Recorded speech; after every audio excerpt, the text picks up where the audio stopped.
ആറാം ക്ലാസ്സിലെ അക്ഷരക്കണക്ക് എന്ന 11ാമത്തെ ചാപ്റ്ററാണ് ഡിസ്കസ് ചെയ്യുന്നത് കേട്ടോ. പേജ് നമ്പർ 174 മൂന്നാമത്തെ ക്വസ്റ്റ്യനാണ്. അതിലെ ഒന്നാമത്തെ ചോദ്യം.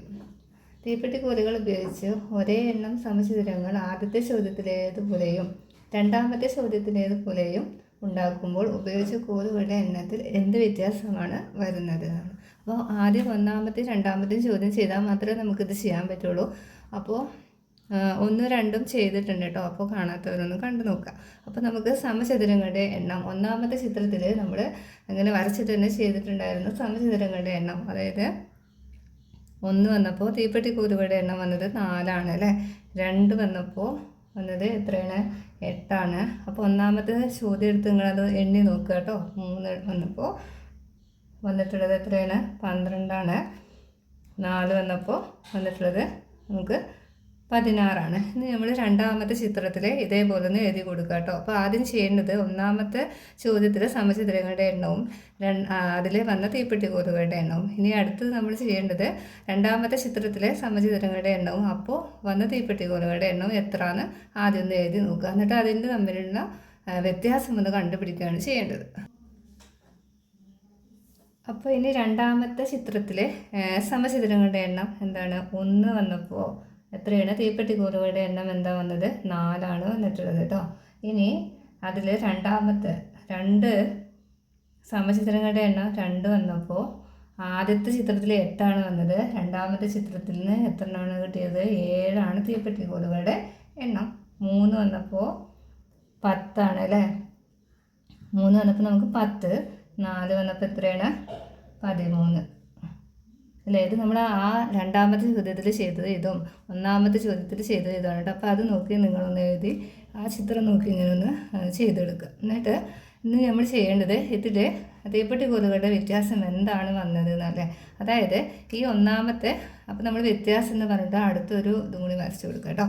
അപ്പോൾ നമ്മൾ ചെയ്യേണ്ടത് ആദ്യത്തെ ചോദ്യത്തിൽ നിന്ന് ഒരു സമചതുരം വന്നപ്പോൾ 4 അല്ലേ. അപ്പോൾ 4 വ്യത്യാസം കണ്ടുപിടിക്കാൻ ഇവിടെ ഒരു സമചതുരം വന്നപ്പോൾ 4 തന്നെ. 4 - 4 നമുക്ക് എന്താണ്? 0 കിട്ടും. ഇനി ഒന്നാമത്തെ ചിത്രത്തിൽ ഇതാ 8.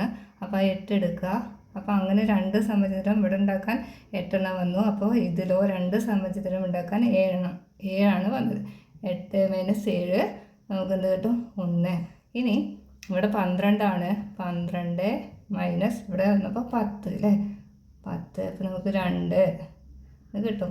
ഇനി ഇവിടെ വന്നപ്പോൾ ഇവിടെ 16. ഇവിടെ 16 എടുത്തു. ഇവിടെയോ രണ്ടാമത്തെ ചോദ്യത്തിൽ 13 തീപ്പെട്ടി കോലുകളാണ് ഉപയോഗിച്ചത്. അപ്പോൾ അവ തമ്മിലുള്ള ഡിഫറൻസ് എന്താണ്? വ്യത്യാസം എന്താണ്? 3 വന്നിട്ടുള്ളത് അല്ലേ. അപ്പോൾ നെക്സ്റ്റ് ഇനി ചെയ്യേണ്ട ആവശ്യം വരുമോ നമുക്ക്? ഇല്ല അല്ലേ. 0 1 2 3 4 ഇങ്ങനെ ഇതിൻ്റെ ക്രമം ഇങ്ങനെ പോകട്ടോ. ഇനി അഥവാ അടുത്തത് എഴുതാൻ പറഞ്ഞാൽ നിങ്ങൾക്ക് ഇങ്ങനെ എഴുതാൻ പറ്റും. ഇനി ഇതാണ് ഇവ തമ്മിലുള്ള വ്യത്യാസം. അപ്പോൾ ഒന്നിൻ്റെ ആൻസർ ആയിട്ടോ. അപ്പോൾ ഇതാണ് വ്യത്യാസം കണ്ടുപിടിക്കാൻ പറഞ്ഞിരിക്കുന്നത്. അപ്പോൾ ഇങ്ങനെ എഴുതിയിട്ട് നിങ്ങൾ അതിൻ്റെ വ്യത്യാസങ്ങൾ കണ്ടുപിടിക്കുക. അതായത് കുറക്കേണ്ട സംഖ്യ എന്ന് പറയുന്നത് അതായതും ഇതുമാണ് എടുക്കുക കേട്ടോ. അങ്ങനെ ഇവ തമ്മിലാണ് നിങ്ങൾ കുറച്ച് കൊടുക്കേണ്ടത്. അപ്പോൾ നമുക്ക് ഇതിൽ രണ്ടാമത്തെ ക്വസ്റ്റ്യൻ ഒന്ന് നോക്കാം കേട്ടോ. അപ്പോൾ ഇതിൽ രണ്ടാമത്തെ ക്വസ്റ്റ്യനാണ്.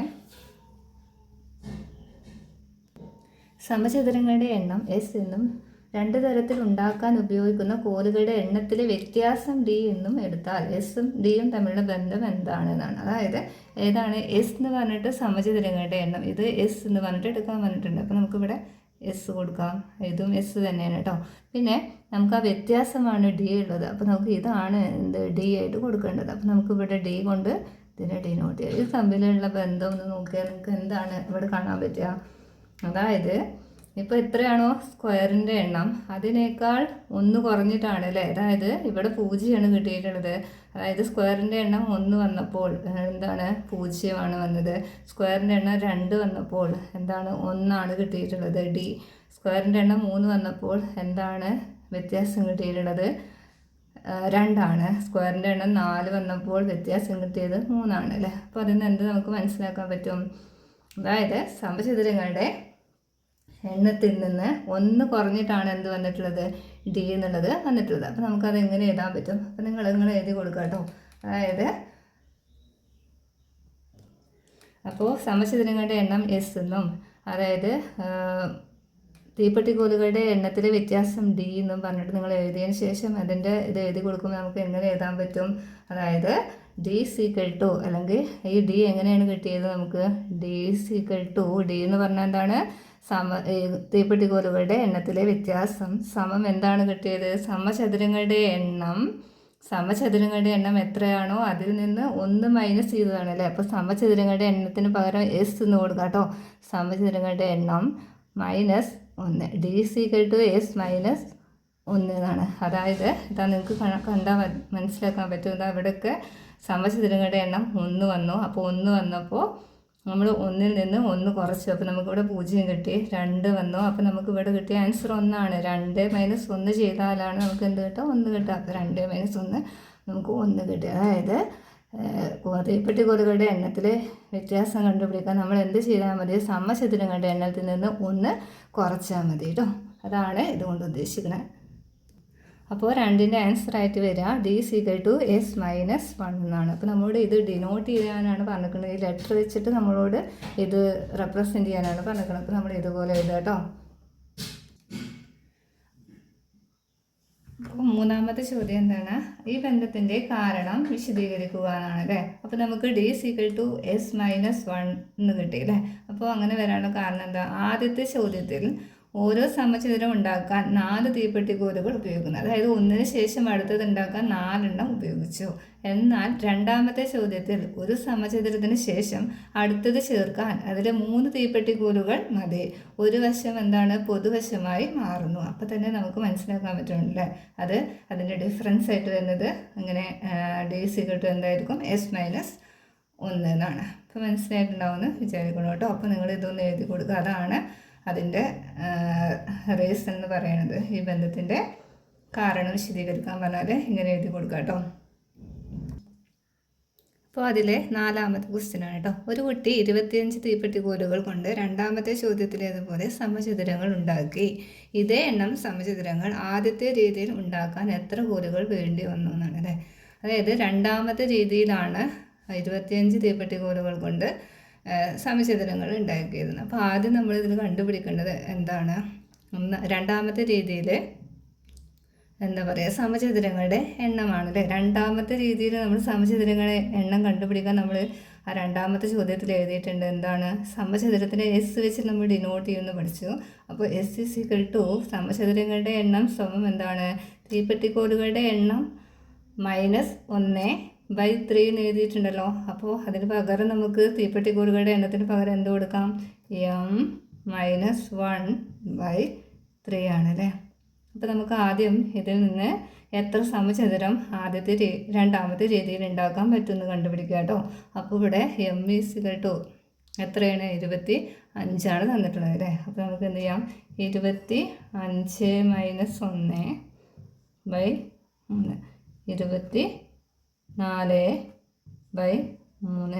അപ്പോൾ എത്രയാണ്? 8 3 24. അപ്പോൾ നമുക്ക് എത്ര എണ്ണം ഉണ്ടാക്കാൻ പറ്റും? 8 സമചതുരങ്ങൾ ഉണ്ടാക്കാൻ പറ്റും. അതേ നമ്മുടെ ചോദ്യം പറഞ്ഞിട്ടുള്ളത് ഇതേ എണ്ണം സമചതുരങ്ങൾ ആദ്യത്തെ രീതിയിൽ ഉണ്ടാക്കാൻ എത്ര കോലുകൾ വേണ്ടി വരുന്നതാണ് അല്ലേ. അപ്പോൾ തീപ്പെട്ടിക്കോലുകളുടെ എണ്ണം ആദ്യത്തെ രീതിയിൽ ഉണ്ടാക്കാൻ ഒന്നാമത്തെ ചോദ്യത്തിൽ നമ്മൾ എങ്ങനെയാണ് എം കണ്ടത്? അതായത് തീപ്പെട്ടിക്കോലുകളുടെ എണ്ണം സമം നമ്മൾ എന്താണ് പഠിച്ചിട്ടുള്ളത്? 4 × S അഥവാ 4S എന്നാണ് അല്ലേ. 4S. അതായത് സമചതുരങ്ങളുടെ എണ്ണം ഇവിടെ 8 ആണ്. അതേ എണ്ണം സമചതുരങ്ങൾ ഉണ്ടാക്കാൻ എന്താ പറഞ്ഞിരിക്കുന്നത്? തീപ്പെട്ടിക്കോലുകളുടെ എണ്ണം കാണാൻ. അപ്പോൾ 4 × S ഇവിടെ 8 അല്ലേ. 4 × 8 32. അപ്പോൾ ഇവിടുത്തെ തീപ്പെട്ടിക്കോലുകളുടെ എണ്ണം എത്രയായിട്ട് മാറും? 32 മാറും കേട്ടോ. ഇതാണ് ഇതിൻ്റെ ആൻസർ. അപ്പോൾ നിങ്ങൾക്ക് ക്ലാസ് കണ്ടിട്ട് മനസ്സിലാവുകയാണെങ്കിൽ ചാനലൊന്ന് സബ്സ്ക്രൈബ് ചെയ്യുക കേട്ടോ. പിന്നെ ഫ്രണ്ട്സിനൊക്കെ ഒന്ന് ഷെയർ ചെയ്യുക, ലൈക്ക് ചെയ്യുക, സപ്പോർട്ട് ചെയ്യുക കേട്ടോ. താങ്ക്